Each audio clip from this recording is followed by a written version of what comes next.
Do you have a Shopware 6 shop and want to adjust your number ranges? Then you're in the right video because I'm going to show you exactly how that works. And if you don't know what number ranges are yet, I'll explain that briefly too. It's actually quite simple. Every online shop has sequential numbers, whether it's order numbers, customer numbers, invoice numbers, and so on. They're all counted up sequentially so that we can assign them correctly afterwards.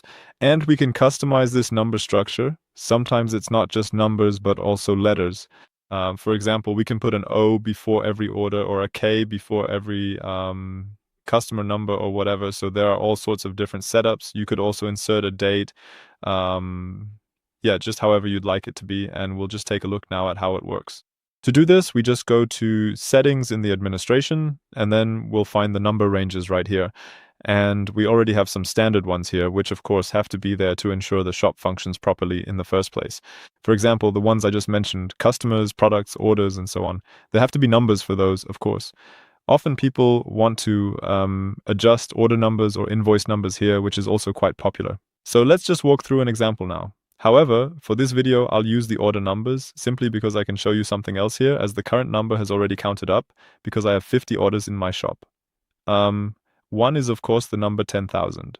That's why it's 10,049 here. The 10,000 counts too. And then you can always see the next number that would come up if a new order were to be created now. Exactly. Enough talk. Let's take a look at how it works in detail. First of all, the blue stars mark our required fields. These must be filled in, otherwise the number range is not valid. So we can say here, okay, we'll enter a name. It should be as accurate as possible, of course.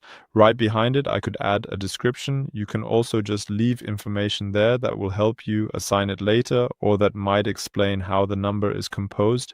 Anyway, use it for yourselves. What you enter there doesn't matter for the online shop's function for now. Then we have two terms here that not everyone is familiar with. The prefix and the suffix. What does that mean? The prefix always goes before the number. The suffix always goes after. That's all there is to it. So we could, as just mentioned, simply put an O in front here, and then we'd see in the preview, okay, before the number, if I were to create a new order again, there would be an O. I can also put a hyphen in between so that it's maybe separated a bit better. That's how you would edit it here now. I can also add something behind it now.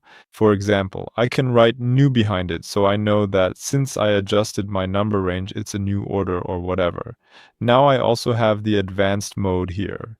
There I can also describe the pattern directly as such and also work with other variables, for example, as mentioned here.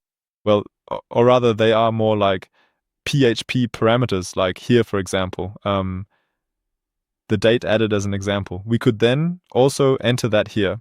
If you don't understand that now, just turn it off and work with what you have. That is usually, I would say, in 98% of cases already sufficient. Down here, we can then also make an assignment for the respective type. As a rule, you adjust existing number ranges. It is very rare that you have new objects to which you want to assign a number range. For example, here for the order number range, I cannot adjust it because that would break the functionality of the shop. So it's also good if I create a new number range. I can definitely do that here.